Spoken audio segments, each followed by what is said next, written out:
Dalam rangkaian acara BINUS Festival yang diadakan BINUS University kemarin, salah satu agenda utamanya ada bilingual talk show loh Smart Viewers.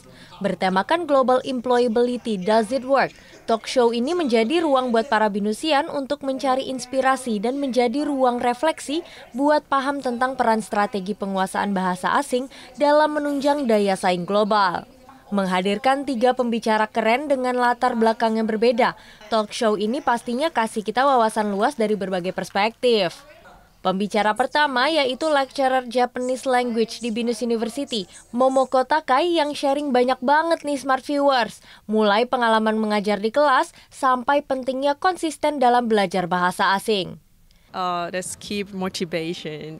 So the students are starting to learn Japanese because of the watching anime, loves anime, manga, the dramas, right? And then basically they learned Japanese quickly to reach the middle levels, but after that they faced on the really complicated sections, which is like the only one grammar to use for this sentence, this content. So I have to give them to keep motivated to learn Japanese because if they want to study in Japan or internship in Japan. So I also coordinate to them to take them to the Japan. That's the reason and then big challenge for me to them. Lanjut ke pembicara kedua ada dari Digital Language Learning Center Manager di BINUS University, Hendra Bakti. Beliau ngasih insight penting banget, if you do it properly, it will work. Yang intinya penguasaan bahasa itu bukan cuma masalah bakat, tapi manajemen waktu, energi, dan usaha kita buat konsisten belajar. Ya, jadi kegiatan pada hari ini kita laksanakan memang sebenarnya tujuannya ada 2 ya kalau secara garis besar ya. Pertama sebenarnya untuk membangkitkan semangat mahasiswa belajar bahasa asing secara digital karena BINUS sekarang memprovide Bilingua sebagai platform digital untuk belajar bahasa asing.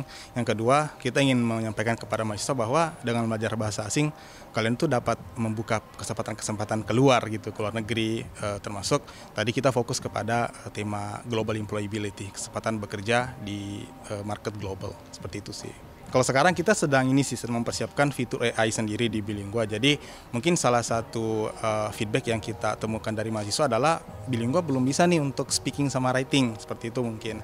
Nah, tahun ini rencananya kita sudah mulai launch mungkin sebagian fitur daripada AI, di mana nanti mahasiswa bisa speaking, bisa berbicara, bisa writing, nulis juga di platform digital kita, seperti itu. Dan gak kalah seru, pembicara terakhir spesial banget nih Smart Viewers. Karena didatangkan langsung dari Kementerian Luar Negeri Spanyol untuk Indonesia, Miss Carla Chacon, yang akan jadi dosen tamu buat binusian belajar bahasa Spanyol. Wow, keren banget gak sih? Nah, di talk show ini Carla berbagi pengalamannya sekolah dan bekerja di berbagai negara. Carla menekankan pentingnya motivasi dalam belajar. In my opinion, the biggest challenge for Indonesian learners is conjugations, because I'm learning Bahasa Indonesia and it's really simple when it comes to conjugations in verbs. You don't change the subject, the verb depending on the subject. So I would say that's the biggest challenge. So my advice would be to practice in sentences. I see that in Indonesia people love to memorize stuff and they want the list and just memorize it and repeat it all over again. It might work, but the most useful thing is to put those verbs into useful sentences that you're going to use in real life context, and that way you will be learning it without having to go through the hard job of memorizing and repeating so much. Jadi jangan takut buat belajar bahasa baru ya Smart Viewers, karena belajar bahasa adalah salah satu investasi buat masa depan. Yuk terus asah kemampuan kamu dan siap bersaing di dunia global.